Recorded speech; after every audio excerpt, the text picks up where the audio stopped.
ഒന്ന് ആലോചിക്കണാറുണ്ട്, മണിച്ചേട്ടൻ ഉണ്ടായിരുന്നെങ്കിൽ.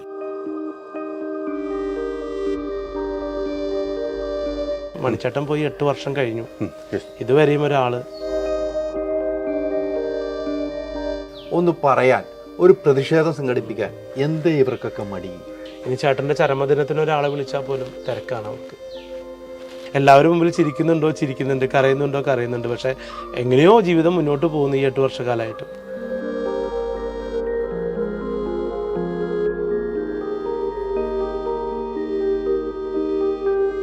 ചിലപ്പോൾ ചില സമയത്ത് ചേട്ടൻ വന്നു എന്നുള്ള സന്തോഷം, സ്വപ്നത്തിൽ ചേട്ടൻ വരുമ്പോൾ ചേട്ടൻ വന്നൂലോ എന്ന്. പക്ഷെ നേരം വെളുക്കുമ്പോഴാണ് ചേട്ടൻ ഇല്ല എന്നുള്ള യാഥാർത്ഥ്യം നമ്മൾ മനസ്സിലാക്കുന്നത്. എല്ലാ കാര്യങ്ങളും ശരിയാക്കി തന്നതും ഒപ്പത്തിന് ഫൈറ്റ് ചെയ്യാൻ നിന്നും ചേട്ടൻ തന്നെയായിരുന്നു. തീർച്ചയായിട്ടും വലിയൊരു പ്രത്യാഘാതം തന്നെ ഇവിടെ സംസ്കാര രംഗത്തുണ്ടാവും. നേരത്തെ പറഞ്ഞ രാഷ്ട്രീയത്തിലൊക്കെ ചെലുത്താൻ പറ്റിയ ശക്തിയായിരുന്നു ചേട്ടൻ.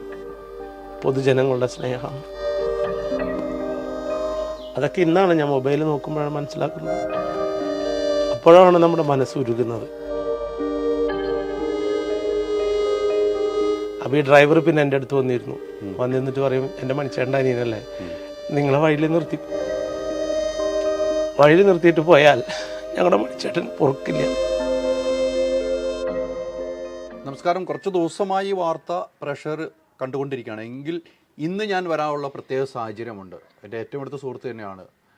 RMD ആയിട്ട് നമുക്ക് ഒത്തിരി പരിചയമുണ്ട്. മണിച്ചേട്ടനുമായിട്ടുള്ള പരിചയം തന്നെയാണ്, അതേ പരിചയം തന്നെയുള്ള വ്യക്തിയാണ്. പക്ഷേ പുള്ളിക്കുണ്ട അനുഭവം എല്ലാവരും സോഷ്യൽ മീഡിയയിലും കണ്ടു കഴിഞ്ഞു. പക്ഷേ ഇന്ന് ഞാൻ വരാനുള്ള പ്രത്യേക സാഹചര്യം, ഇദ്ദേഹം ജീവിതത്തിൽ ആഗ്രഹിച്ച സ്ഥലത്ത് ഇപ്പോൾ എത്താൻ പോകുന്നു.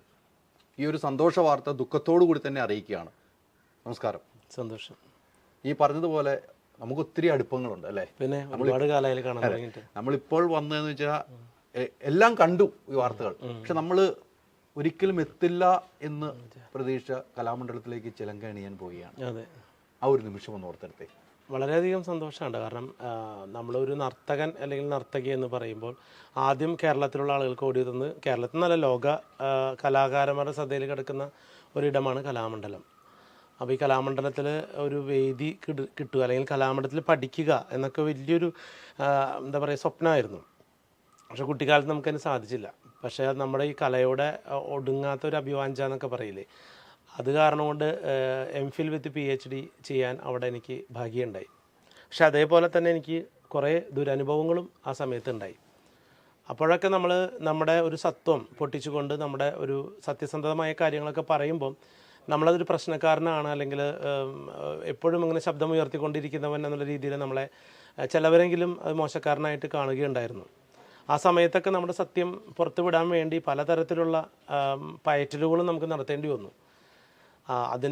അതൊക്കെ കഴിഞ്ഞതാ ഇപ്പോൾ ഇവിടെ ഇന്നെത്തി നിൽക്കുന്ന അവസ്ഥയിലാണ് ഈ ഒരു ഇത്തരത്തിലുള്ള പരാമർശങ്ങളുമായിട്ട് നമുക്ക് ഇവിടെ നിലകൊള്ളേണ്ടി വരുന്നത്. അതിൻ്റെ ഭാഗമായിട്ടാണ് ഒരു സമൂഹം അല്ലെങ്കിൽ ഒരു കേരള സമൂഹം ഒന്നടങ്കം ഏറ്റെടുത്ത് ഈ ഒരു വിഷയം ഏറ്റെടുക്കുകയും നമ്മളെ അത്രയും മണിച്ചേട്ടനെ എങ്ങനെയാണോ നെഞ്ചോട് ചേർക്കുന്നത് അതുപോലെയാണ് കേരള സമൂഹം മൊത്തം നമ്മളെ ഈ ഒരു വിഷയത്തിൽ നെഞ്ചോട് ചേർത്തിട്ടുള്ളത്. കലാമണ്ഡലത്തിൻ്റെ ഭാഗത്തുനിന്ന് 2 വലിയ സന്തോഷങ്ങളാണ് നമുക്ക് തന്നിട്ടുള്ളത്. ഒന്ന്, ഇപ്പം നേരത്തെ പരാമർശം നടത്തിയിട്ടുള്ള വ്യക്തി, ആ വ്യക്തിയെ എനിക്ക് അവരുടെ പേര് പറയാൻ പോലും മടി, അതാണ് ഞാൻ പേര് പറയാത്തത് കേട്ടോ. അത് ഒരു കലാകാരിയല്ല, ഒരു കലാപകാരിയായിട്ടാണ് ഞാൻ കാണുന്നത്. അതാണ് ഞാൻ പേര് പറയാതിരിക്കുന്നത് കേട്ടോ. അപ്പോൾ അത്തരം പരാമർശം നടത്തിയ ആ വ്യക്തിയുടെ പേരിനെ കുറിച്ച് തന്നെ അവർ പറഞ്ഞു, അവരുടെ എല്ലാ പ്രസ്താവനകളും ഞങ്ങൾ തള്ളുന്നു, കലാമണ്ഡലത്തിൽ ഇവരൊരു പൂർവ്വ വിദ്യാർത്ഥി എന്നുള്ള ബന്ധം മാത്രമേ ഉള്ളൂ എന്ന് പറഞ്ഞുകൊണ്ടുള്ള സ്റ്റേറ്റ്മെൻറ്റ് നമുക്ക് ഇന്നലെ കൊറിയറിൽ വന്നിരുന്നു. അതോടൊപ്പം തന്നെ ഏറ്റവും സന്തോഷകരമായ കാര്യം, അവിടുത്തെ വിദ്യാർത്ഥി സമൂഹം നമ്മളെ അവിടുത്തെ ഒരു നൃത്ത അവതരണത്തിനായി ഇന്നലെ ക്ഷണിക്കുകയുണ്ടായി. ഇന്നാണ് നടത്തേണ്ടിയിരുന്നത്. എന്തോ പരീക്ഷാ സംബന്ധമായ എന്തോ സാങ്കേതിക ബുദ്ധിമുട്ടുകളുള്ളത് കൊണ്ട് അത് ചൊവ്വാഴ്ചയിലേക്ക് മാറ്റിയിരിക്കുകയാണ്. അത് എൻ്റെ ജീവിതത്തിൽ കിട്ടാവുന്ന ഏറ്റവും വലിയൊരു അംഗീകാരമാണ്. കാരണം ഞാൻ ഈ കലാമണ്ഡലത്തിൽ നൃത്തവുമായി ബന്ധപ്പെട്ട് എന്തൊക്കെ പരിപാടി നടന്നാലും എന്നെക്കൊണ്ടാവുന്ന രീതിയിൽ ഞാൻ അവിടെ ചെന്നെത്തുകയും എൻ്റെ സ്ഥിരം പ്രേക്ഷകനാണ് ഞാൻ. ഒരു സെമിനാറായാലും അല്ലെങ്കിൽ ഒരു എന്താ പറയുക ഏതെങ്കിലും ഒരു നല്ല നർത്തകിയുടെ പരിപാടിയായാലും നിള ഫെസ്റ്റിവൽ എന്ന് പറയുന്ന ഫെസ്റ്റിവൽ ഏറെ ആകാംക്ഷയോടെ നോക്കിക്കാണും. ഞാൻ പഠിപ്പിച്ച വിദ്യാർത്ഥികളടക്കം അവിടെ നൃത്ത പരിപാടി ചെയ്യുമ്പോഴും നമ്മളെ ഒരു കാഴ്ചക്കാരനായിട്ട് നോക്കി നിൽക്കേണ്ട ഒരു അവസ്ഥ എനിക്കുണ്ടായിട്ടുണ്ട്. ചുരുക്കി പറഞ്ഞാൽ കമലതലത്തിലെ മോഹൻലാലിൻ്റെ പോലെ. അത് കലാമണ്ഡലം തന്നെയാണല്ലോ അതിൻ്റെ ലൊക്കേഷൻ. അപ്പോൾ ആ കൂത്തമ്പലത്തിൽ ഒരു പുരുഷന് നിർത്തപ്പം എന്താ പറയുക, മോഹൻലാൽ നിരവധി ഡയലോഗുകളിലൂടെ നമുക്ക് സുപരിചിതമാണ്. നൃത്തത്തെക്കുറിച്ചും നടരാജനെക്കുറിച്ചും ഒക്കെ പറയുന്ന ഡയലോഗുകൾ വളരെ സുപരിചിതമാണ്. അപ്പോൾ അതേ വേദിയിൽ ആനന്ദ നടനമാടുവാൻ എന്ന് പറയുന്ന നൃത്തം ചെയ്ത വേദിയിൽ നമുക്കും ഒരു ആനന്ദ നൃത്തം ചെയ്യാൻ അവസരം ലഭിച്ചതിൽ ജഗദീശ്വരനോടും നന്ദി പറയുകയാണ്. ഒരു വലിയ മൂമെൻ്റ് അല്ലേ? അതെ അതെ, അതായത് ഒരു ചാക്രികമായ ഒരു ചലനമായിരുന്നു അത്. അതായത് ഒന്നുമില്ലാത്തതെന്ന് തുടങ്ങി, അല്ലെങ്കിൽ നമ്മളെ മാനസികമായി പീഡിപ്പിക്കുന്ന കാര്യങ്ങളിൽ നിന്ന് തുടങ്ങി കറങ്ങി പല ആളുകളെ പുറത്താക്കേണ്ടി വരുന്ന അവസ്ഥകളിലൂടെ പോയി തിരിച്ച് എൻ്റെ PhD പ്രബന്ധം പൂർത്തിയാക്കി ഒരു ഡോക്ടറേറ്റ് കിട്ടുന്നു, ഇങ്ങനൊരു പ്രശ്നമുണ്ടാകുന്നു, അവിടെ ഒരു വേദി കിട്ടുന്നു. അപ്പോൾ ഒരു എന്താ പറയുക, നമ്മളൊക്കെ പറയുമല്ലോ ജീവിതം ഒരു ചക്രമാണ് എന്ന്. അപ്പോൾ ആ ഒരു ചക്രം പൂർത്തിയാകും എന്ന് തന്നെ ഞാൻ വേണമെങ്കിൽ പറയാം. കാരണം എനിക്ക് ഇനി വേറൊരു വേദിയും വേണ്ട, ബാക്കിയെല്ലാ കേരളത്തിനകത്തും പുറത്തുമുള്ള ഒട്ടുമിക്ക നൃത്തോത്സവങ്ങളിലും ഞാൻ പങ്കെടുത്തു കഴിഞ്ഞു. സൂര്യ ഫെസ്റ്റിവൽ, നിശാഗന്ധി ഫെസ്റ്റിവൽ, കേരള കൾച്ചറിൻ്റെ ടൂറിസം ഫെസ്റ്റിവൽ, അതുപോലെ തന്നെ ഇന്ത്യക്കകത്തും പുറത്തും എന്താ പറയുക ദർപ്പണ, മൃണാളിനി സാരാഭായിയുടെ അവരുടെ ആ ജീവിച്ചിരിക്കുന്ന അവിടെ ചെന്ന് എനിക്ക് നൃത്തം ചെയ്യാൻ പറ്റുന്നൊരു സാഹചര്യം, മല്ലിക സാരാഭായി അവരെ കണ്ട് അവരുടെ ദർപ്പണയിൽ നൃത്തം അവതരിപ്പിക്കാൻ പറ്റി. അങ്ങനെ വ്യത്യസ്ത ക്ലാസിക്കൽ നൃത്തോത്സവങ്ങളിൽ വിദേശത്തായിട്ടും സ്വദേശത്തായിട്ടും നമുക്ക് നൃത്തം അവതരിപ്പിക്കാൻ പറ്റിയിരുന്നു. എനിക്ക് രണ്ട് ആഗ്രഹമാണ് ഉണ്ടായത്. ഒന്ന് പാലക്കാട് സ്വരലയ ആൻഡ് കേരള കലാമണ്ഡലം. എനിക്ക് ഈ 2 നൃത്തോത്സവങ്ങളിൽ പങ്കെടുക്കണം എന്നാണ് എൻ്റെ ഏറ്റവും വലിയ ആഗ്രഹമായിരുന്നു. പക്ഷെ പാലക്കാട് സ്വരലയ ഇപ്പോഴും നമ്മളെ എന്താ പറയുക ഒരു ശത്രുതാ മനോഭാവത്തോടു കൂടിയാണോ എന്താണെന്ന് അറിയില്ല, ഇപ്പോഴും അങ്ങോട്ട് അടുപ്പിക്കുന്നില്ല നമ്മളെ. ഈ പ്രശ്നങ്ങളുണ്ടായിട്ടൊന്നും അവരിൽ ഇല്ല. മറ്റൊന്ന് കേരള നമ്മുടെ സംഗീത അക്കാദമി നമ്മുടെ വലിയൊരു വിഷയം കഴിഞ്ഞതിന് ശേഷം നമുക്കൊരു സംഗീത അക്കാദമിയുടെ നൃത്ത പുരസ്കാരം ലഭിച്ചെങ്കിലും ഇതുവരെയും ഒരു ചലങ്ക കെട്ടാനുള്ള വേദി സംഗീത അക്കാദമിയിൽ നിന്ന് ഉണ്ടായിട്ടില്ല. ഈ വിഷയത്തിൽ ഒരു പ്രതികരണം വന്നിട്ടുണ്ടല്ലോ അല്ലേ? അല്ല, ഈ വിഷയത്തിൽ പ്രതികരിച്ചിട്ടുണ്ട്. അവരെല്ലാവരും നമുക്ക് അനുകൂലമായി തന്നെയാണ്. അതായത് ഇതൊരു പുതിയ ഭരണസമിതിയാണ്, അന്നുണ്ടായ ഒരു ഭരണസമിതിയല്ല. അവർക്കായിരുന്നു നമ്മളോട് അയിത്തം. അത് ഏറെ ശ്രദ്ധിക്കപ്പെടേണ്ടതെന്ന് വെച്ച് കഴിഞ്ഞാൽ, എന്നെ എങ്ങനെയാണോ ഒരു കാലഘട്ടത്തിൽ ഉപദ്രവിച്ചത്, ഞാനിതായിട്ട് പറയല്ല, ജനനവും മരണവും മനുഷ്യ സഹിതമാണ്. ആ വ്യക്തി മരിച്ചെന്നാണ് ഇങ്ങനൊരു നിലപാട് കേരള കലാമണ്ഡലത്തെ അല്ലെങ്കിൽ സംഗീത അക്കാദമിക്ക് നമുക്ക് അനുകൂലമായി പറയേണ്ടി വന്നത്. അതായത് അന്നത്തെ നമുക്ക് പ്രതികൂലമായി നിന്ന നമ്മുടെ അന്നത്തെ സെക്രട്ടറി രാധാകൃഷ്ണൻ നായർ മരിച്ച ദിവസമാണ് ഈ സംഭവം സംഗീത അക്കാദമിയുടെ ഭാഗത്തു നിന്ന് ഇങ്ങനെ നമുക്ക് അനുകൂലമായൊരു ഇങ്ങനെ ഈ ഒരു പ്രശ്നവുമായി സഹകരിച്ചുകൊണ്ട് പുതിയ ഭരണസമിതി നമുക്ക് ഒരു വിധി പറയുന്നത്. തീർച്ചയായും ഈ പാലക്കാട് അവർക്ക് എന്താണ് ഈ ഐറ്റം ഇപ്പോഴും എനിക്കറിയില്ല. കേരള സംഗീത അക്കാദമി പോലെ തന്നെ ഒരു ചെറിയൊരു ഇത് എവിടേക്കോ ഉണ്ട് ചേട്ടാ നമ്മുടെ സമൂഹത്തിൽ.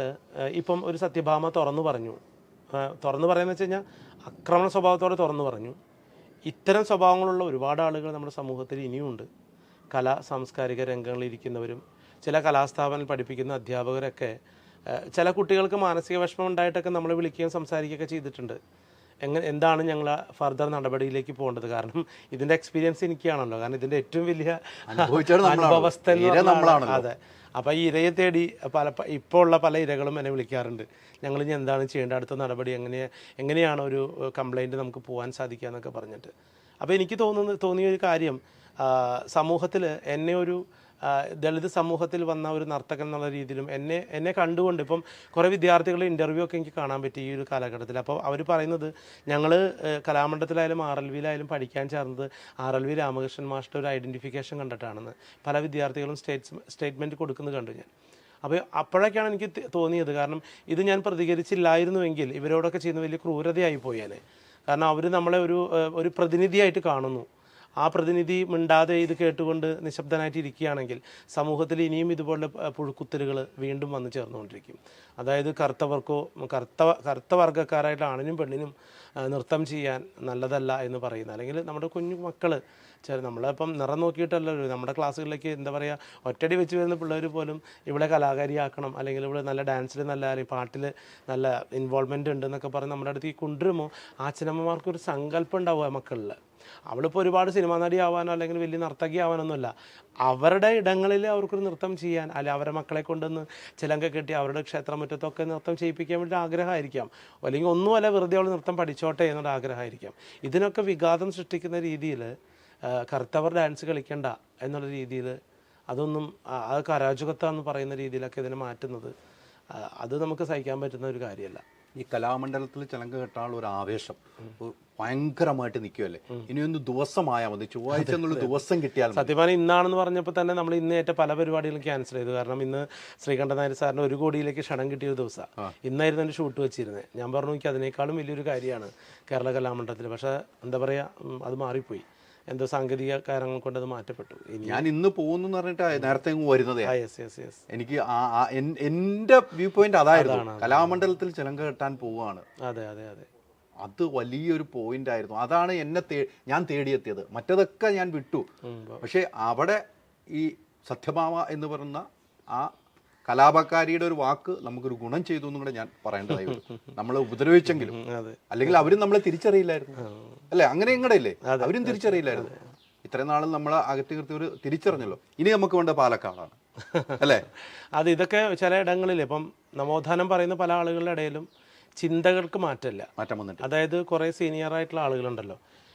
ഇപ്പം നൃത്തത്തെക്കുറിച്ച് പറയുന്നത് ആരാണ്? സീനിയർ ആയിട്ടുള്ള നൃത്ത അധ്യാപകരാണ്. അധികവും നൃത്തത്തിൻ്റെ മേഖലകളിൽ നൃത്ത അധ്യാപികമാരാണ് ഇത് ഫോളോ ചെയ്ത് പോകുന്നവർ തന്നെ. അല്ലെങ്കിൽ സാംസ്കാരിക ഇടങ്ങളിലൊക്കെ ഒരു ഉപദേശം തേടുമ്പോൾ സീനിയറായിട്ടുള്ള അധ്യാപികമാർ, സ്ത്രീ കഥാപാത്രങ്ങളാണ് അവിടെ വരുന്നത്. അപ്പോൾ അതുകൊണ്ട് തന്നെ നമുക്കൊരു സപ്പോർട്ട് കിട്ടാൻ സാധ്യതയില്ല. ഇപ്പോൾ ഈ പറഞ്ഞ പോലെ തന്നെ പുരുഷൻ മോഹിനിയാട്ടം ചെയ്ത് നന്നാവില്ല എന്നുള്ളൊരു പരാമർശം അങ്ങനെ ഉണ്ടായതുകൊണ്ടാണല്ലോ രാധാകൃഷ്ണൻ നായരും അതുപോലെ KP ലളിത ചേച്ചിയൊക്കെ നമുക്കെതിരായിട്ട് നിൽക്കുന്നൊരു സാഹചര്യം ഉണ്ടായത്. ഈ ഫീൽഡിൽ നിൽക്കുന്ന ചില ആളുകളുടെ ഇത്തരം ചിന്തകളാണ്. അപ്പോൾ ആധുനിക കാലത്ത് നിന്നുകൊണ്ട് ഈ ഒരു കാലഘട്ടത്തിൻ്റെ ഏതോ ഒരു കാലഘട്ടത്തിൻ്റെ ബാക്കി പത്രങ്ങളായ ചിന്തകളെ ഇന്നത്തെ കുറേ സീനിയറായിട്ടുള്ള അധ്യാപകർ ഇത് ഏറ്റു പറയുമ്പോൾ ഇല്ലാണ്ടാവാൻ പോകുന്നത് നാളെ ഒരു പിടി നർത്തകരെയാണ്. ഈ മോഹിനിയാട്ടം എന്ന കലാരൂപം കലാമണ്ഡലത്തിൽ പുനരുജ്ജീവിക്കുന്നത് ഒരു പുരുഷനായിട്ടുള്ള നൃത്താധ്യാപകനിലൂടെയാണ്. അദ്ദേഹമാണ് ഈ ഇന്ന് കാണുന്ന എല്ലാ മോഹിനിയാട്ടക്കാരികളെയും മോഹിനിയാട്ടം പഠിപ്പിച്ചെന്ന് പറയാം. കാരണം അന്ന് ആ അധ്യാപകനില്ലെങ്കിൽ ഇന്ന് മോഹിനിയാട്ടം എന്ന കല കേരള കലാമണ്ഡലത്തിലില്ല. അതോടൊപ്പം തന്നെ നമ്മുടെ മഹാകവി വള്ളത്തോൾ പറയുന്നത് ഈ കലാരൂപത്തിന് മോഹിനിയാട്ടം എന്നുള്ള പേര് ചേരില്ല. ആ പേരിനെ, അതായത് അത്രയ്ക്കും ഒരു സെക്സ്വൽ ഇമ്പാക്റ്റ് ഉണ്ടായിരുന്ന നൃത്തരൂപം അത് അധപതിച്ച് ചീഞ്ഞളിഞ്ഞ് നഷ്ടപ്പെട്ടു പോയി. മോഹിനിയാട്ടക്കാരെന്ന് പറയുമ്പോൾ അവരെ ഏറ്റവും അല്ലെങ്കിൽ ഒരു വേശ്യയ്ക്ക് തുല്യം കാണുന്ന ആ നർത്തകിമാരെ കാണുന്നൊരു ചരിത്രം ഇവിടെ ഉണ്ടായിരുന്നു. ചരിത്രമാണ് ഞാൻ പറയുന്നത്. ആ ചരിത്രത്തിൽ നിന്ന് മാറ്റപ്പെട്ട ആ മോഹിനിയാട്ടം എന്ന സങ്കേതത്തിലുണ്ടായിരുന്ന എല്ലാ അശ്ലീലതകളെയും തുടച്ചു മാറ്റിക്കൊണ്ട് അതിനൊരു പുതിയ ഭാവുകത്വം തുടങ്ങിക്കൊണ്ട് പുനരുജ്ജീവിപ്പിച്ചത് മഹാകവി വള്ളത്തോളാണ്. ഈ കൃഷ്ണപ്പണിക്കരാശാൻ എന്ന് പറയുന്ന നട്ടുവനിലൂടെയാണ് ഈ കളരിയിലൂടെ മോഹിനിയാട്ടത്തിൻ്റെ തിരി തെളിഞ്ഞത്, ഭദ്രദീപം തെളിഞ്ഞത്. അവിടെ നിന്നാണ് കല്യാണിക്കുട്ടിയമ്മയും കല്യാണിയമ്മയൊക്കെ ഉയർന്നു വരുന്നത്. മോഹിനിയാട്ടം ഒന്നുമല്ലാതിരുന്നൊരു കാലഘട്ടത്തിലൂടെ. അന്ന് വള്ളത്തോൾ പറഞ്ഞത് എന്താണെന്ന് അറിയുമോ? ഈ കലാരൂപം മോഹിനിയാട്ടം എന്നുള്ള പേരിലല്ല അറിയപ്പെടേണ്ടത്, കൈരളി നൃത്തം എന്നുള്ള പേരിലൂടെയാണ് അറിയപ്പെടേണ്ടത്. അന്ന് പറഞ്ഞ വാക്കുകൾ ഇന്നും അത് ഉപേക്ഷിക്കപ്പെട്ട നിലയിലാണ്. മഹാനായ വള്ളത്തോൾ പറഞ്ഞ വാക്ക് അത് ഉപേക്ഷിക്കപ്പെട്ട നിലയിലാണ് ഇന്നും. ഞാനിവിടെ പറയുന്നത് സാംസ്കാരിക വകുപ്പിനോടും ബഹുമാനപ്പെട്ട കലാമണ്ഡലം VC തുടങ്ങിയിട്ടുള്ള ഭരണാധികാരികളോടും പറയുന്നത്, ഇന്ന് മോഹിനിയാട്ടം എന്നുള്ള പേരിൽ ഈ ലിംഗവിവേചനം ഉണ്ടാവാനുള്ള കാരണം ഈ മോഹിനി എന്നുള്ളൊരു പദം ഈ നൃത്തത്തോട് ചേർന്നുകൊണ്ടാണ്. അതുകൊണ്ട് തന്നെ മഹാനായ വള്ളത്തോൾ പറഞ്ഞു വച്ചിരിക്കുന്ന കാര്യം കേരള കലാമണ്ഡലം ചരിത്ര പുസ്തകങ്ങളടക്കമുണ്ട്. ആ ചരിത്ര ഭാഗത്തെ അടയാളപ്പെടുത്തിക്കൊണ്ട് മഹാനായ വള്ളത്തോൾ പറഞ്ഞ ഈ നാമം വീണ്ടും പുനരുജ്ജീവിപ്പിച്ചുകൊണ്ട് ഈ മോഹിനിയാട്ടത്തിൻ്റെ പേര് തന്നെ മാറ്റിക്കൊണ്ട് കൈരളി നൃത്തം എന്ന് നാമകരണം ചെയ്യണം. അതോടൊപ്പം തന്നെ എനിക്ക് മറ്റൊരു കാര്യം കലാമണ്ഡലത്തിൽ പറയാനുള്ളത്, നാളിതുവരെ ഈ ഒരു പുരുഷ നട്ടുവൻ പഠിപ്പിച്ച കളരിയിൽ ഒരു നർത്തകന് പോലും പ്രവേശമില്ല. കലാമണ്ഡലം ഡീംഡ് യൂണിവേഴ്സിറ്റി ആയ ഈ സാഹചര്യത്തിൽ അവിടെ നൃത്ത വിഭാഗത്തിലേക്ക് ആൺകുട്ടികളെ കൂടി പ്രവേശിപ്പിക്കണം എന്നുള്ള അഭിപ്രായം ഒരു പുരുഷ നർത്തകൻ എന്നുള്ള രീതിയിൽ ഞാൻ സമർപ്പിക്കുകയാണ്. ഈ അടുത്ത കാലത്താണ് അവിടെ കഥകളിയിൽ പെൺകുട്ടികളെ അഡ്മിറ്റ് ചെയ്തിട്ടുള്ളൂ. ഇപ്പോൾ വിദേശികളായിട്ടുള്ള ഒരുപാട് പുരുഷന്മാരും സ്ത്രീകളും മോഹിനിയാട്ടവും കഥകളിയും ഒക്കെ ഇവിടെ വന്ന് പഠിച്ചു പോകുമ്പോൾ സ്വദേശികളായിട്ടുള്ള നമുക്ക് ഈ ലിംഗവിവേചനം കാരണം കൊണ്ട് കലാമണ്ഡലത്തിൽ അഡ്മിഷൻ നിഷേധിക്കപ്പെടുകയാണ്. ഇതെന്തൊരു വിരോധാഭാസമായിട്ടുള്ള കാര്യങ്ങളാണ്. അപ്പോൾ ഇത്തരം കാര്യങ്ങൾ ഇവിടെ ഉറങ്ങിക്കിടക്കുമ്പോഴും സമൂഹം ഇതുപോലൊരു പൊട്ടിത്തെറിക്കലുണ്ടാവുമ്പോൾ മാത്രമാണ് എന്തെങ്കിലും ചർച്ചകൾ ഉണ്ടാവുന്നുള്ളൂ, കണ്ണു തുറക്കുന്നുള്ളൂ. ആ ചർച്ചകൾ അവിടെ അവസാനിക്കുകയും ചെയ്യാണ്, ഒരു തീരുമാനത്തിലെത്തുന്നില്ല. അതാണ്.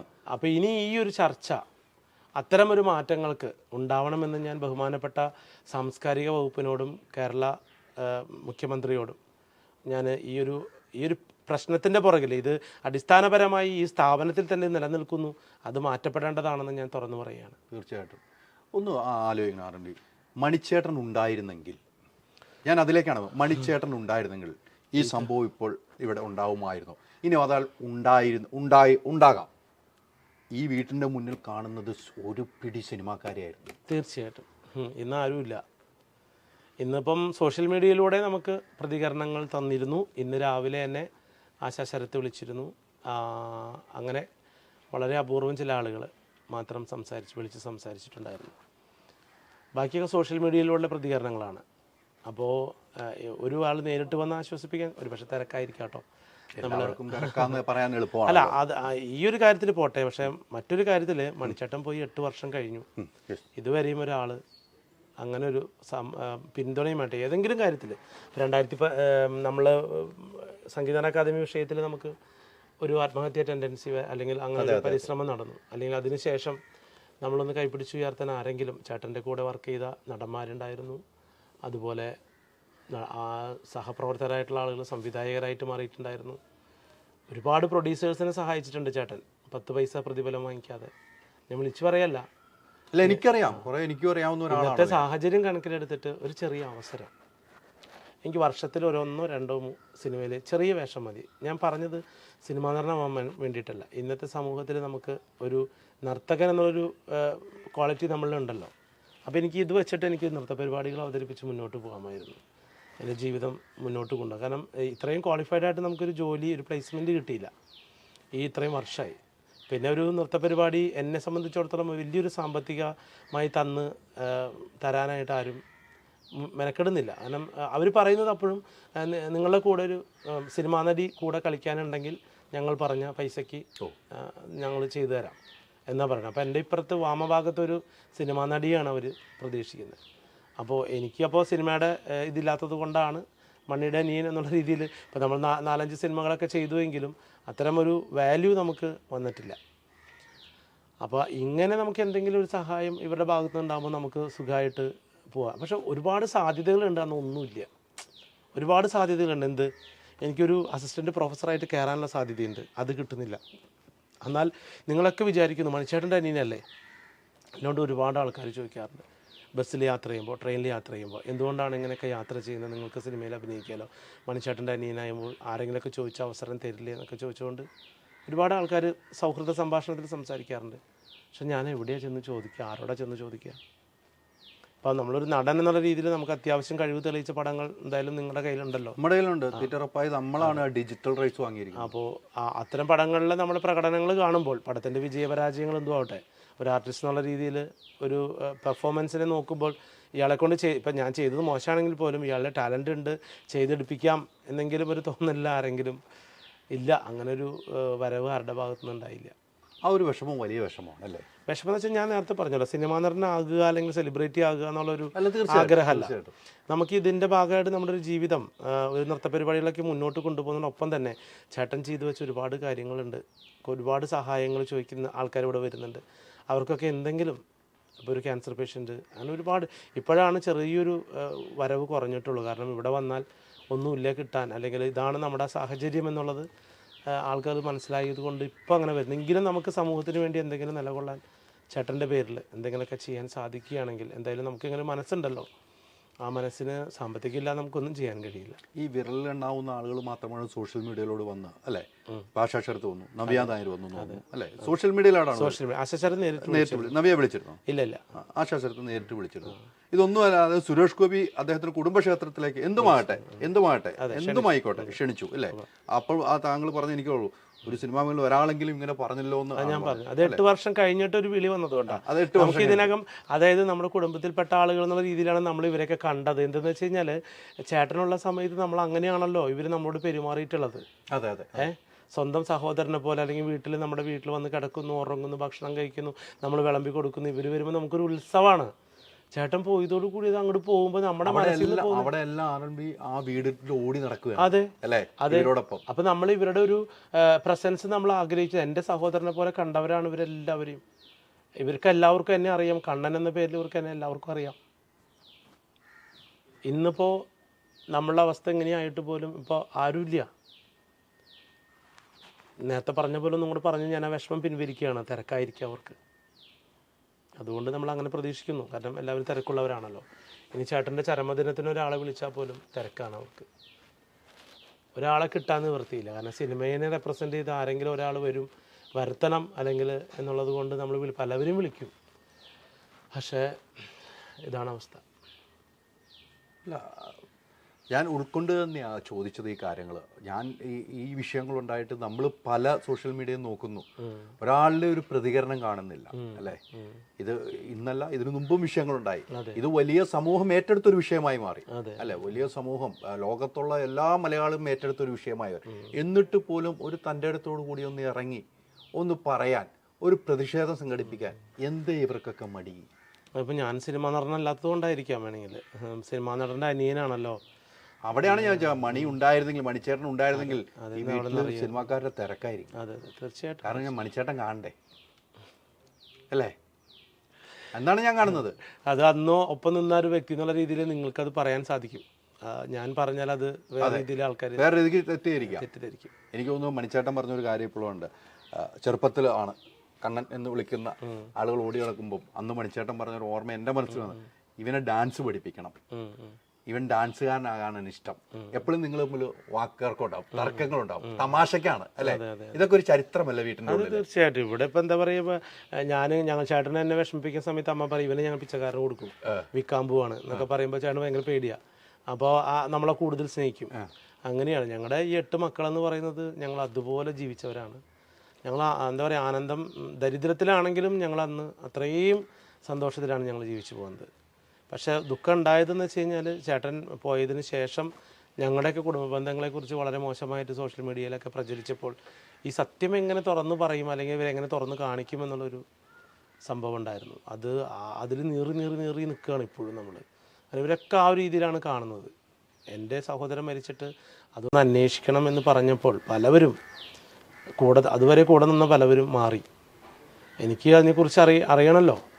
ഇപ്പം ആ പോസ്റ്റ്മോർട്ടം റിപ്പോർട്ടിൽ Mani was died on methyl alcohol poisoning എന്ന് പറയുമ്പോൾ നമ്മളത് വെറുതെ ഇരിക്കാൻ പറ്റും? ഈ കേരള സമൂഹം മുഴുവനും നമ്മളെ അന്വേഷിച്ച് വരുന്ന സമയത്ത് നമ്മളത് ഒന്നിനും പോയില്ലേ എന്ന് ചോദിക്കുമ്പോൾ നമുക്കതിന് നിയമത്തിൻ്റെ ഉപദേശം നമുക്കറിയാനും സന്നദ്ധമായി നിൽക്കണം. നമുക്കറിയാനുള്ള ആഗ്രഹം ഉണ്ടല്ലോ എങ്ങനെ ഇത് നഷ്ടപ്പെട്ടു പോയി. അപ്പോൾ അത് വന്നപ്പോഴേക്കും ആൾക്കാർ പറഞ്ഞു അവൻ പേരെടുക്കാനാണ്, അല്ലെങ്കിൽ ചേട്ടൻ്റെ സ്വത്ത് തട്ടിപ്പറിക്കാനാണ് എന്നൊക്കെ പറഞ്ഞുകൊണ്ട് പല വശങ്ങളിൽ നിന്നുള്ള പല കുത്തലുകളും ഇതൊക്കെ നമുക്ക് സഹിക്കേണ്ടി വന്നു. എന്തായാലും അങ്ങനെ പറയുന്നത് എന്തേ ഇപ്പോഴും ഈ വീട്ടിൽ താമസിക്കുന്നു? ഇത് എന്താ പറയുക, ഇത് ഞങ്ങളുടെ അല്ല ഞാൻ പറയാം അവരോട് എന്തേ ഇപ്പോഴും ഈ വീട്ടിൽ താമസം, ആ ഒരു ചോദ്യം. അല്ല, ഞാൻ ചേട്ടനുള്ള സമയത്ത് ഇപ്പം നിങ്ങൾക്കറിയാം ഭയങ്കര ഒരു നാണംകുണിയായിരുന്നു. ചേട്ടൻ സിനിമയിലേക്ക് പോകുമ്പോഴോ അല്ലെങ്കിൽ ചേട്ടൻ്റെ കൂടെ യാത്ര ചെയ്യാനോ നിങ്ങളാരും എന്നെ അവിടെ കണ്ടിട്ടുണ്ടാവില്ല. ഇവിടെ മാത്രമേ കാണുന്നുണ്ടാവുള്ളൂ. ഒരു ലൊക്കേഷനിലോ ഒരു അടിച്ചുപൊളിച്ച് പരിപാടിയിലൊന്നും ഒരു വേദിയിലൊന്നും ഞാൻ വരാറില്ല. അപ്പോൾ ഒക്കെ നമ്മുടെ ചേട്ടൻ ആണല്ലോ, സിനിമാ നടനാണെന്ന ധാരണ ഉണ്ടെങ്കിൽ പോലും നമ്മുടെ സ്വന്തം അല്ലേ. പിന്നെ എന്താ പറയുക, എനിക്ക് ചേട്ടൻ കാറ് വാങ്ങിച്ചു തരാം, അങ്ങനെ എനിക്ക് ഡ്രൈവിങ്ങും അറിയില്ല, ഒന്നും അറിയില്ല. അപ്പോൾ ചേട്ടൻ സ്വിഫ്റ്റ് കാറൊക്കെ ബുക്ക് ചെയ്ത് ഞാൻ പറഞ്ഞു എനിക്ക് വേണ്ട. കാരണം ഞാൻ ഉദ്ദേശിക്കുന്നത് ചേട്ടൻ എങ്ങനെയാണോ കഷ്ടപ്പെട്ട് ഇവിടം വരെ എത്തിയത് അത് നമുക്കൊരു മാതൃകയാണ്. അതുപോലെ തന്നെ നമ്മുടെ ഫീൽഡിലൂടെ നമ്മൾ പഠിച്ചു ഉയർന്ന് ഇവിടെ വരാനാണ് എനിക്ക് താല്പര്യം. അത് ചേട്ടൻ്റെ മുമ്പിൽ കാണിക്കാനാണ് എനിക്ക് താല്പര്യം. അതല്ലാതെ എല്ലാത്തിനും കൈത്താങ്ങയാക്കി നിൽക്കുമ്പോൾ നമുക്കതിന് ഒരു സുഖം ഉണ്ടാവില്ല. നമ്മൾ തന്നെ നേടിയെടുക്കുമ്പോഴാണ് അതിനൊരു സുഖം. അത് ചേട്ടനെ കൊണ്ട് കൊടുക്കുമ്പോൾ ഉണ്ടാകുന്ന സന്തോഷമാണ് ഏറ്റവും വലിയ സന്തോഷം എന്നാണ് ഞാൻ മനസ്സിലാക്കിയത്. അതല്ലാതെ ഞങ്ങൾക്ക് അമ്പിളിമാവനെ വേണമെന്ന് പറഞ്ഞാലും ചേട്ടൻ പിടിച്ചു കൊണ്ടുതരും. അതുപോലെ ഞങ്ങൾ ദാരിദ്ര്യം അനുഭവിച്ചിട്ടുണ്ട്, ദുഃഖം അനുഭവിച്ചിട്ടുണ്ടെങ്കിൽ അതുപോലെ സുഖം അനുഭവിച്ചിട്ട് തന്നെയാണ് ചേട്ടൻ പോയിട്ടുള്ളൂ. വയറ് നിറയെ ആഹാരം, വസ്ത്രം, സന്തോഷം, യാത്രകൾ, സിനിമകൾ എന്ന് വേണ്ട എല്ലാ കാര്യങ്ങളെയും ഞങ്ങളെ സന്തോഷിപ്പിച്ചിട്ടുണ്ട് ചേട്ടൻ ഈ കുറഞ്ഞ കാലയളവിനുള്ളിൽ.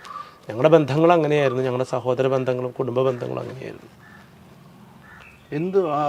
ഇവിടെയൊക്കെയാണ് ചോദ്യം ഉയരുന്നത്. ഇത്രയും മലയാളികൾ, ലോകത്തുള്ള മലയാളികൾ മണിച്ചേട്ടനെ സ്നേഹിക്കുന്നു, ഇപ്പോൾ ഒരു വിഷയം ഉണ്ടായപ്പോൾ താങ്കളെ സ്നേഹിക്കുന്നു, എന്നിട്ടും എന്തേ ചില ആളുകൾ മാത്രം ഇങ്ങനെ ഇപ്പോഴും ഐത്യം ആയിട്ട് നിൽക്കുന്നത്? എന്താണ് ഇങ്ങനെ? അവരെന്താണ് അവരുടെ മാനസികാവസ്ഥ എന്താണെന്ന് ചിന്തിച്ചിട്ടുണ്ടോ? അല്ല, നമുക്ക് എന്താണെന്ന് മനസ്സിലാക്കാൻ പറ്റില്ല. ഇതിൽ പൊട്ടിത്തെറികൾ വരുമ്പോൾ നമുക്ക് മനസ്സിലാക്കാൻ പറ്റുള്ളൂ. ഇപ്പോൾ ഒരാൾ നമ്മൾ കെട്ടിപ്പിടിക്കുന്നു, ചിരിക്കുന്നു, നമ്മൾ അവൻ്റെ ബാഹ്യമായ രൂപവും പ്രകടനം മാത്രമേ നമ്മൾ കാണുന്നുള്ളൂ. അതിനുള്ളിലെ മനസ്സിൻ്റെ ഉള്ളിൽ ഇപ്പോൾ നമുക്ക് മനസ്സിലാക്കാൻ പറ്റുന്നില്ലല്ലോ. അത് മെഷർ ചെയ്യാനുള്ള മെഷീൻസൊന്നും നമ്മുടെ കയ്യിലില്ല. പിന്നെയാണ് നമുക്ക് മനസ്സിലാകുക ഇതൊക്കെ വെറുതും ജാടകളായിരുന്നു എന്നുള്ളത് പിന്നീടാണ് നമുക്ക് മനസ്സിലാക്കുക. അപ്പോൾ നമുക്കുണ്ടാകുന്ന ഒരു ഷോക്ക് കിട്ടുന്നൊരവസ്ഥയുണ്ട്. ആ ഒരു ഷോക്ക് അടിച്ച പോലെയാണ് ഇപ്പോൾ ജീവിതം മുന്നോട്ട് പോകുന്നത്. എല്ലാവരും മുമ്പിൽ ചിരിക്കുന്നുണ്ട്, കരയുന്നുണ്ട്. പക്ഷേ എങ്ങനെയോ ജീവിതം മുന്നോട്ട് പോകുന്നു ഈ 8 വർഷക്കാലമായിട്ട്. അല്ല, സാമ്പത്തികമായിട്ടൊക്കെ ബുദ്ധിമുട്ടില്ലേ ഇപ്പോൾ? എനിക്ക് സാമ്പത്തികം എന്ന് വെച്ച് കഴിഞ്ഞാൽ ഞാൻ അന്നും ഇന്നും ഞാൻ നൃത്തം പഠിപ്പിച്ച് കിട്ടുന്ന കുട്ടികളിൽ നിന്ന് കിട്ടുന്ന തുച്ഛമായ വരുമാനം കൊണ്ട് വളരെ സുഖമായി, അതായത് സന്തോഷമായി ജീവിക്കുന്ന ഒരു വ്യക്തി.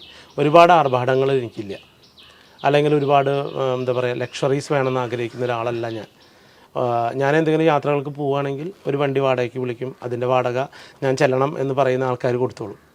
പിന്നെ ഇവിടെ വീട്ടിലാണെങ്കിൽ ഞാൻ എന്താ പറയുക നൃത്തവും നൃത്ത ക്ലാസ്സുകളും ഒക്കെ ആയിട്ടാണ് എല്ലാ ദിവസവും നമ്മുടെ ഒരു സ്റ്റൈൽ പോകുന്നത് തന്നെ. കാലത്ത് തുടങ്ങി വൈകുന്നേരം വരെ അങ്ങനെയാണ് പോകുന്നത്. അല്ലാണ്ട് എനിക്കിപ്പോൾ ഒരു അടിച്ചു പൊളിച്ച് നടക്കുന്നൊരു സ്വഭാവം, അല്ലെങ്കിൽ കാർ ഓടിച്ച് പൊളിച്ച് നോക്കുന്നൊരു സ്വഭാവം, അതൊന്നും എനിക്കില്ല. അപ്പോൾ അതുകൊണ്ട് തന്നെ ഇപ്പോൾ കിട്ടുന്ന തുച്ഛമായ വരുമാനത്തിൽ എനിക്കൊരു എന്താ പറയുക സാമ്പത്തിക ഭദ്രതയില്ല എന്നേ ഉള്ളൂ. ഞാൻ അധ്വാനിച്ച് കിട്ടുന്ന പൈസ കൊണ്ട് ഇന്ന് ഈ രീതി വരെ നാളത്തേക്കൊന്നുമില്ല. നാളെ ഒരു ആശുപത്രി കേസ് വന്നാൽ ഞങ്ങളുടെ ഇവിടുത്തെ ഗവൺമെൻറ് ആശുപത്രി തന്നെയാണ് ആശ്രയം. അത്രയേ ഉള്ളൂ. ഇന്നത്തേക്കുള്ള സമാധാനം അത്രയേ ഉള്ളൂ. അതൊരു സമാധാനമാണ്. കാരണം ഒന്നും എടുത്തു കൊണ്ടുപോകാനും ഒന്നുമില്ല. അതുകൊണ്ട് ഇന്നത്തേക്കുള്ള നമ്മുടെ കയ്യിലുണ്ട്. വിദ്യാഭ്യാസം ഉണ്ട് നമ്മുടെ കയ്യിൽ, കലയുണ്ട് കയ്യിൽ. ആ കലയാണ് ഏറ്റവും വലിയ ഗുണമായിരിക്കുന്നത് അല്ലേ? ഈ മറ്റൊരു പ്രധാനപ്പെട്ട കാര്യം, ഇപ്പോൾ ഒത്തിരി ആളുകൾ പിന്തുണയായിട്ട് വന്നു അല്ലേ? രാഷ്ട്രീയക്കാരുടെ പിന്തുണയൊക്കെ എങ്ങനെയാണ്? രാഷ്ട്രീയക്കാരുടെ പിന്തുണ എങ്ങനെയാണ്? നമുക്ക് രാഷ്ട്രീയം എന്നുള്ളത് നമുക്കറിയാലോ, അതവരെ പ്രസൻസ് കാണിക്കുക എന്നുള്ളതാണ്. എല്ലാവരും വരും പോകും, ഇത് 2-3 ദിവസം കൊണ്ട് കഴിയും, അത്ര തന്നെയുള്ളൂ. ചേട്ടൻ മരിച്ചപ്പോഴും ഒരുപാട് ആൾക്കാർ വന്നു പോയി, സിനിമാ നടന്മാരും എല്ലാവരും വന്നു, അതിപ്പോൾ ആ ഒഴുക്ക് നിന്നു. പക്ഷെ ഇവിടെ വന്നുകൊണ്ടിരിക്കുന്നത് സാധാരണക്കാരായിട്ടുള്ള മണിച്ചേട്ടനെ സ്നേഹിക്കുന്ന ജനങ്ങളാണ് ഇപ്പോഴും. രാഷ്ട്രീയക്കാർ ഇതാണ്, ഒരു സമയം വരുമ്പോൾ ഞങ്ങളുണ്ട് പുറകിൽ, അപ്പോൾ അത് പറയുന്നു പോകുന്നു, നമ്മളത് അംഗീകരിക്കുക, അതിനപ്പുറത്തേക്കൊന്നുമില്ല. ആരെങ്കിലുമൊക്കെ ഇടപെട്ട് വന്നിരുന്നു? ഇടപെട ഈ ഒരു തീർച്ചയായിട്ടും എല്ലാ ഇവിടുത്തെ കക്ഷി രാഷ്ട്രീയ രംഗത്തെ പ്രമുഖരായിട്ടുള്ള എല്ലാ പാർട്ടിയിൽപ്പെട്ട ആളുകളും ഇവിടെ വന്നു പോയിട്ടുണ്ട്. ഒരു ഉറപ്പ് തന്നിരുന്നു? അതെ, ഐക്യദാർഢ്യം.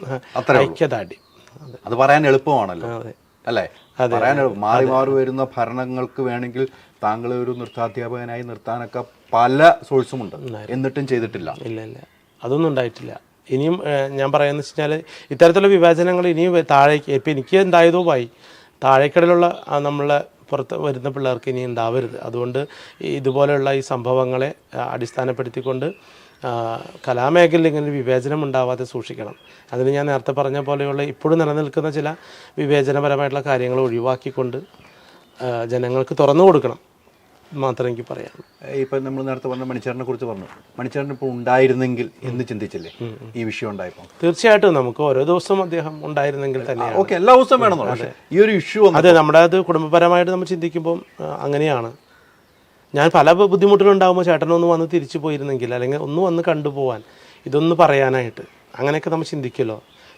ചില സമയത്ത് ചേട്ടൻ വന്നു എന്നുള്ള സന്തോഷം, സ്വപ്നത്തിൽ ചേട്ടൻ വരുമ്പോൾ ചേട്ടൻ വന്നൂലോ എന്ന്. പക്ഷെ നേരം വെളുക്കുമ്പോഴാണ് ചേട്ടൻ ഇല്ല എന്നുള്ള യാഥാർത്ഥ്യം നമ്മൾ മനസ്സിലാക്കുന്നത്. അങ്ങനെ നമ്മൾ സങ്കല്പിക്കല്ല, സ്വപ്നത്തിൽ കാണും. അപ്പോൾ മരിച്ചിട്ടില്ല ചേട്ടൻ, നമ്മുടെ ഒപ്പം ഉണ്ട് ചേട്ടൻ എന്ന് വിചാരിച്ചിട്ട് പിറ്റേ ദിവസം എണീക്കുമ്പോൾ ശൂന്യല്ലേ. അപ്പോൾ ആ യാഥാർത്ഥ്യത്തിലേക്ക് തിരിച്ചു വരുമ്പോൾ നമ്മൾ ആ സന്തോഷം അതുപോലെ. ഇതിൻ്റെ സങ്കടമൊക്കെ നിങ്ങൾ മണിച്ചേട്ടനോടല്ലേ പറഞ്ഞത്? തീർച്ചയായിട്ടും എല്ലാ കാര്യങ്ങളും ശരിയാക്കി തന്നതും ഒപ്പത്തിന് ഫൈറ്റ് ചെയ്യാൻ നിന്നും ചേട്ടൻ തന്നെയായിരുന്നു.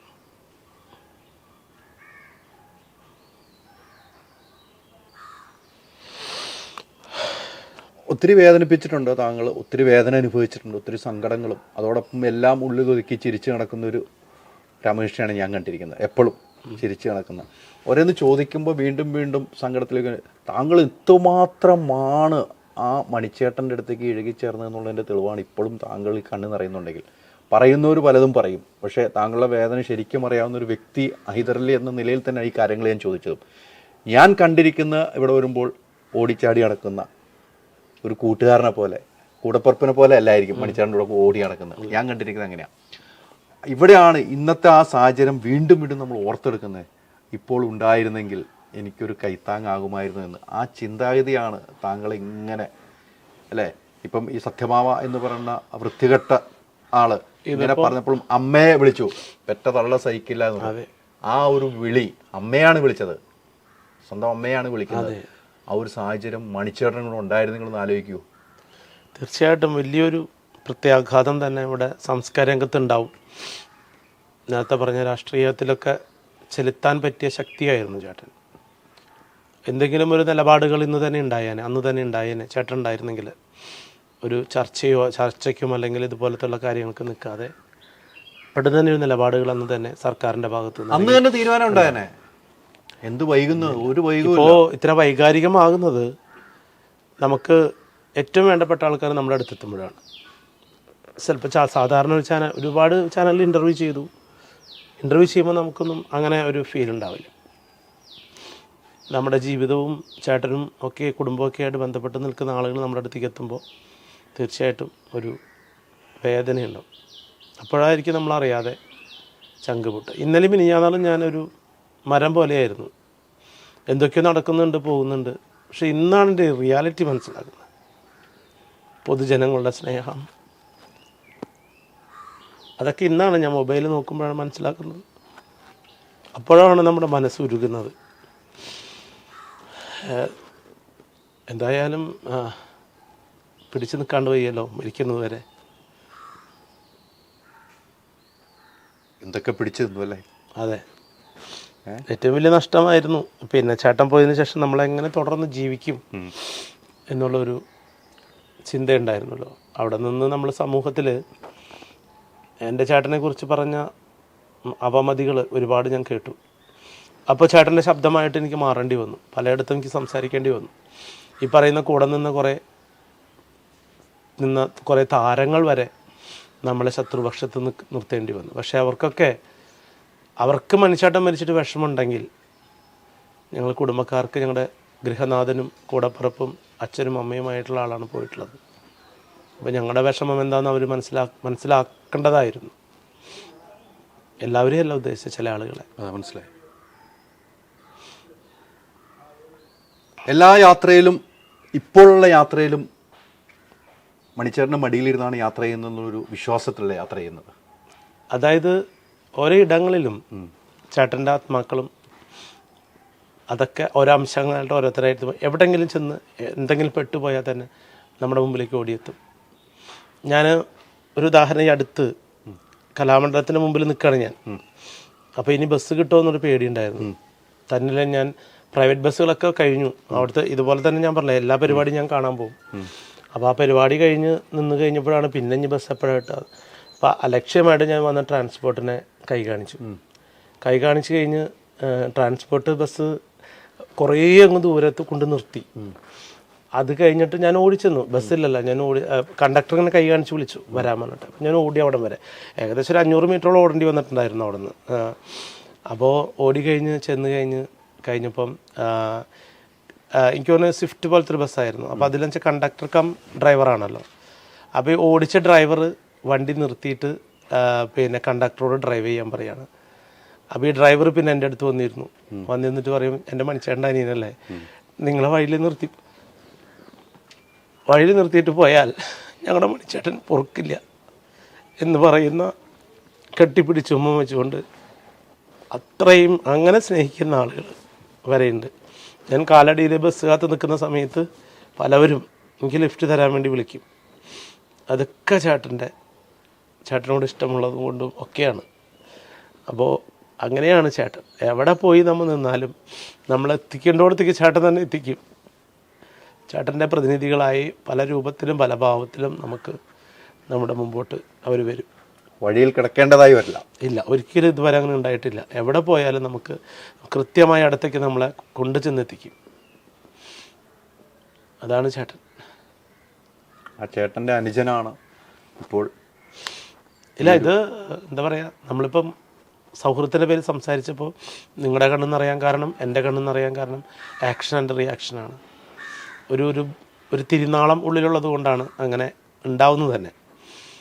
ഇത് നമുക്ക് അനുഭവിക്കാണ്ട് പറ്റില്ല. ചേട്ടൻ ഒരുപാട് ശക്തമായിട്ട് നേരിട്ടല്ലോ. തീർച്ചയായിട്ടും. അപ്പോൾ ചേട്ടൻ്റെ കഥ പറയുമ്പോൾ നമ്മളങ്ങനെ കണ്ണു നനഞ്ഞു എന്ന് മാത്രമേ ഉള്ളൂ. കർഷകൻ എന്ന പേരിൽ നായികമാരെ പോലും കിട്ടാത്ത കാലഘട്ടത്തിൽ ഉണ്ടായിരുന്നു മണിച്ചേട്ടൻ കടന്നുപോയ. അതെ അതെ ചങ്കൂറ്റത്തോടുകൂടി വിനയൻ സാറ് ഇറങ്ങി തിരിച്ചാണ്. അതെ അതെ നമുക്ക് മറക്കാൻ കഴിയില്ല അല്ലെ, എത്രയോ നായികമാരെ അടുത്ത് വിനയൻ സാറ് സമീപിച്ചു. അവസാനം ഐശ്വര്യ റായിയിൽ കൂടെ അഭിനയിച്ചു അല്ലേ, ആലോചിച്ചു നോക്കിയേ. അതെ അതെ. അവിടെയും ചങ്കൂറ്റത്തോട് നിന്നു കലാഭവൻ മണി എന്ന് പറഞ്ഞ ആ വ്യക്തി. ആ വ്യക്തിയുടെ അനുജനാണ് ഈ ചങ്കൂറ്റത്തോട് തീർച്ചയായിട്ടും ആ ചങ്കൂറ്റത്തോട് കൂടെ തന്നെ ഇപ്പോഴും നിൽക്കുന്നത്. പോരാട്ടമാണ് വിജയിക്കുന്നത്. ഇവിടെ ഞാൻ നേരത്തെ പറഞ്ഞല്ലോ, നമ്മുടെ കണ്ണുനീരുകൾ ചേട്ടനുമായി ഷെയർ ചെയ്യുന്ന ആ പഴയ കാലങ്ങളെ ഓർമ്മിപ്പിക്കുമ്പോൾ ഉണ്ടാവുന്ന ഒരു അതെ തീർച്ചയായിട്ടും സൗഹൃദത്തിന്റെ ഭാഗമായി. അല്ലെങ്കിൽ ഒരിക്കലും ഇതൊന്നും പറയേണ്ടതില്ല, സംസാരിക്കേണ്ടതല്ല.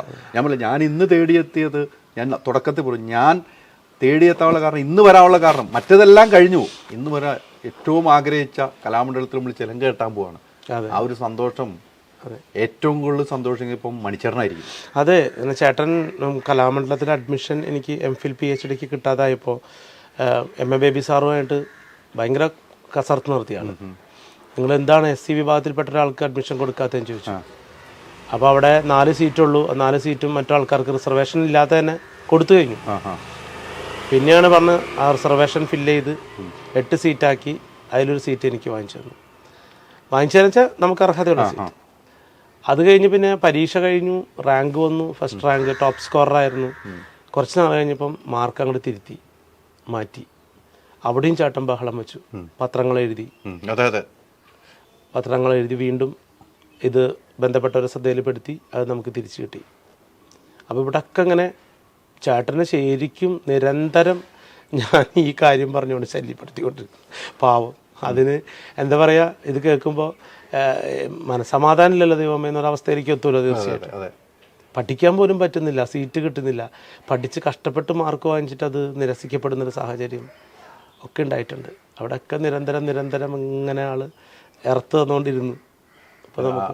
അവിടെ അതാണ് ഞാൻ പറയുക. ഇപ്പം ഏറ്റവും കൂടുതൽ ഇപ്പം രാമകൃഷ്ണൻ സന്തോഷിക്കുന്നുണ്ട്, അതിൻ്റെ അപ്പുറത്തേക്ക് മണിച്ചേട്ടൻ പരലോകത്തിനും സന്തോഷമായിരിക്കും ചിലങ്ക കിട്ടും. അതെ, അങ്ങനെയാണ് അവസാനം. ഇപ്പോൾ ഇങ്ങനെ ഒരു അവസരം വന്നിട്ടുണ്ട്. ഇനി നമുക്കറിയില്ല എവിടെ മാറും, എപ്പോൾ മാറും. നമ്മൾ ചിലങ്ക കിട്ടി അവിടെ ആടിയാൽ മാത്രമേ നമുക്ക് പറയാൻ പറ്റൂ. ഒരു ഓഫർ കിട്ടിയിട്ടുണ്ട് എന്തായാലും. അത്ര തന്നെ. അത് SFI പറഞ്ഞ ഒരു സംഘടന പറഞ്ഞെങ്കിൽ മാറ്റം വരുമെന്ന് ഞാൻ വിശ്വസിക്കുന്നില്ല.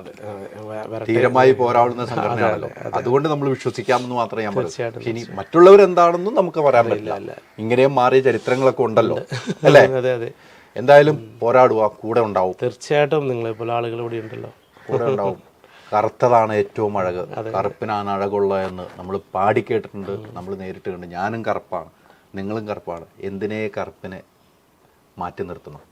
മാറ്റി നിർത്തുന്നവർ